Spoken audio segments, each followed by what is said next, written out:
आपको याद होगा मैंने 2 दिन पहले ही एक वीडियो बनाकर आपसे कहा था कि मालदीव के राष्ट्रपति यानी मोहम्मद मुइज़्ज़ू आने वाले दिनों में भारत यात्रा करेंगे और वो क्यों भारत यात्रा पे आएंगे इसके पीछे का प्रयोजन भी मैंने आपको बताया था।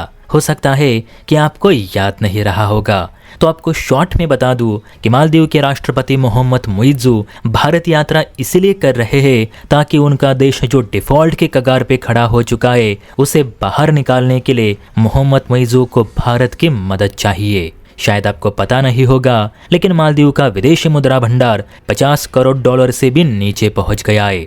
इस बीच मालदीव को अगले महीने चीन, वर्ल्ड बैंक और भारत जैसे अन्य कर्जदारों से जुड़े कर्ज के कई भुगतान भी करने हैं, लेकिन मालदीव के पास देने के लिए ठेंगा नहीं बचा। आपको यकीन नहीं होगा, लेकिन मालदीव का कर्ज उसकी कुल जीडीपी से 110% ज्यादा हो चुका है। आप ऐसा समझ लीजिए कि ये मुल्क भिखारी बनने के कगार पे आ चुका है, सिर्फ चीन से दोस्ती करके। और अब इन सब में से बाहर निकलने के लिए ही मालदीव को भारत की मदद चाहिए। वैसे भारत का भी मालदीव पर 4000 करोड़ से ज्यादा का कर्ज है जो वो चुका नहीं पाया, और अब उसे और 300 मिलियन डॉलर का आर्थिक पैकेज चाहिए।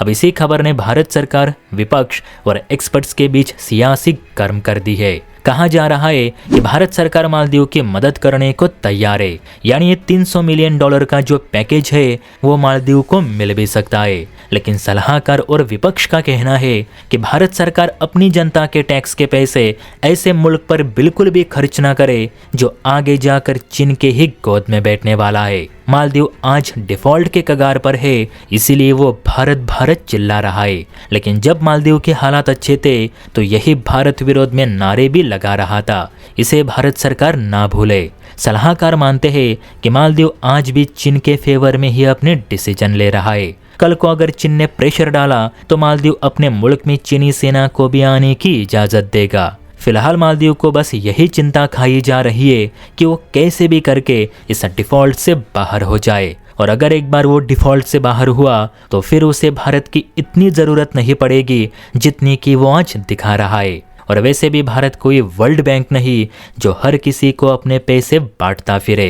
भारत की जनता भी अपनी मेहनत का पैसा टैक्स के रूप में सरकार को देती है, तो वो पैसे निवेश में ही लगने चाहिए ताकि और रोजगार निर्माण हो सके, ना कि किसी को दान में देने चाहिए। ऐसी मेरी राय है, क्योंकि मालदीव पहले ही भारत का हजारों करोड़ रुपयों का कर्ज चुका नहीं पाया और अब तो उसके पास पैसे भी नहीं रहे। ऐसे में अगर हमने मालदीव को और 300 मिलियन डॉलर दिए तो कहां से ये पैसे लौटाएगा? आप ही कमेंट करके बता दीजिए कि भारत ने मालदीव को आर्थिक पैकेज देना चाहिए या फिर नहीं।